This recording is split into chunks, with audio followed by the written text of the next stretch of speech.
Hello and welcome to the Understanding Narcissist YouTube channel. This episode is going to be regarding a seemingly minor detail that isn't so minor in analyzing a narcissist's illusion.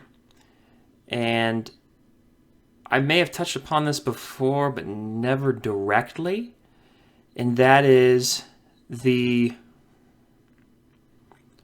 one of the changing aspects of the illusion. I've often in the past conveyed the illusion as though it were static, like there's some kind of formation to it when a narcissist is young and it just remains that way, whatever the illusion might be. And that's only half true, maybe a little bit more than half true, but it's not the entire truth. The nature of the illusion itself is to convey the narcissist in the best possible way. And there may be some flexibility in how it's able to do so, but the kind of archetype that they present in order to fool and manipulate people, while that is somewhat easy to define, generally speaking, there's some variations here and there. That's generally easy to find. One of the things with the illusion that is not constant is the pressure to make it. And what that means is that the force driving the illusion is not always present. It depends on the people around the narcissist. Now that sounds like that's simple and intuitive and easy to understand, and it is, but there's some interesting parts to that statement that need to be analyzed further. And I guess this goes into kind of what's really going on with them on a deeper level. It's surprising to find out that sometimes the illusion can kind of fall apart if there isn't the necessary social pressure to keep it going. The desire to manipulate those around them. That is required in order for them to actively work to to create and support the illusion. So in simplest terms, that means that you gotta have people around or else it doesn't work. If there's nobody around and you still have some kind of tie to the narcissist, you will notice that they almost behave like a mentally ill person. Now, I've talked about how they're mentally ill, but they can take care of themselves. They can function in the most basic sense. However, even that can kind of fall apart if the necessary pressures aren't there.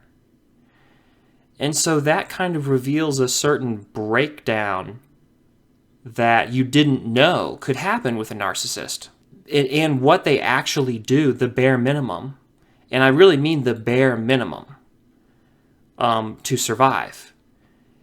Now, this kind of runs against a lot of the things I've taught in the past, because I've made a lot of basic, safe assumptions about narcissists in order to explain their behavior, and it is pretty much always correct in the context of them manipulating you and of you being in their environment. That's what you're going to see.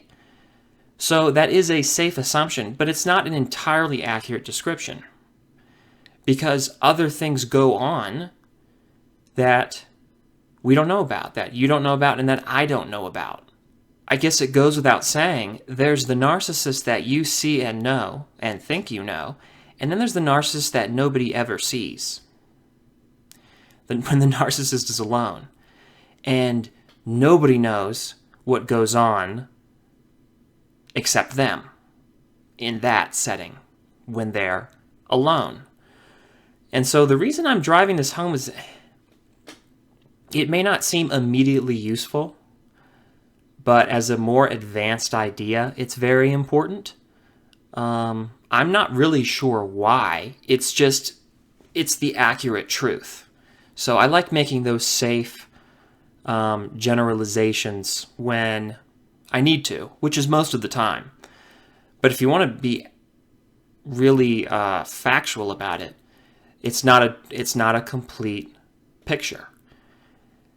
They are not just endless manipulators and controllers in every instance.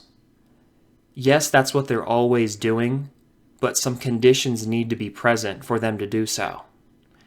Now, I agree that there are some contradictions with what I've said in the past, which is if a narcissist doesn't have somebody to manipulate, they're going to go out and find one, which is also true. But as I say, there are conditions where the illusion can sort of break down where necessary. So let me give you an example. A typical thing with a narcissist is going to be a functional household, that their house is functional, that they are maintaining everything, keeping everything in good working order. However, if for whatever reason people are not looking at them closely or not keeping their eyes on the house, if that isn't a big part of the illusion, for whatever reason, then a breakdown will occur where, well, the house is really not that important because that's not what people are seeing. That social pressure, it's not really social, it's an emotional pressure that has been removed. And when that isn't there, that is not what is going to fuel the illusion in the same way as other things. So they will devote their time and energy to other things to look good because the house is no longer a big factor. So that really goes into narcissists don't have any values, they don't have any beliefs. It really has to depend on who's around. Their activity depends on who's around. That will determine what they're doing in order to fool and manipulate that person or those people. And this really kind of is parallel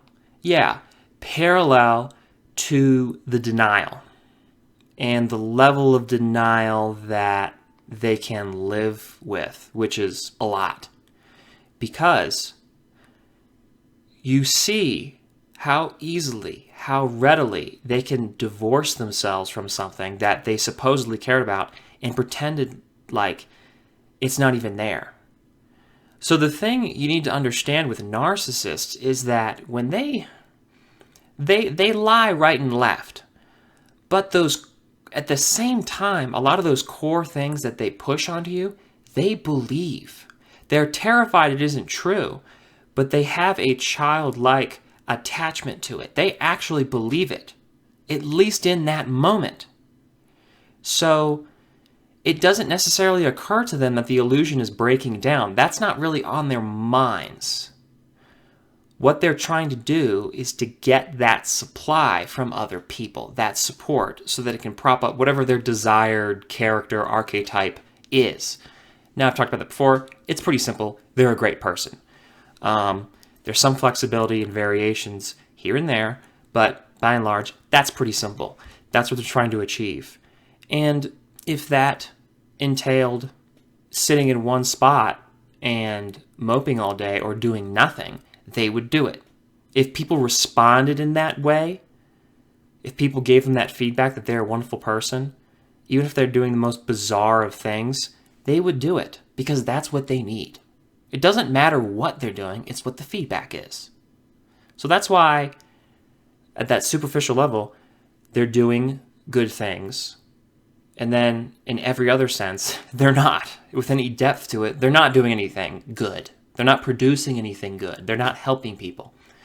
They can help people in a way that will help them where need be, but they don't do it continually. They don't do it on a regular basis because really over time it doesn't help them to help other people. They got to hurt other people in order to prop themselves up. So it's really a necessary ingredient that they not do good. But keep that in mind because it's a huge thing. It really points to a mental illness at that point. Once you see the illusion breaking down, you're like, oh my gosh, I mean, you really thought they had concrete cornerstones they were holding on to, that they have things that they adhere to of some kind to maintain some semblance of I don't want to say humanity because that's so general, but it is like that, of functional behavior. It's not there under certain conditions.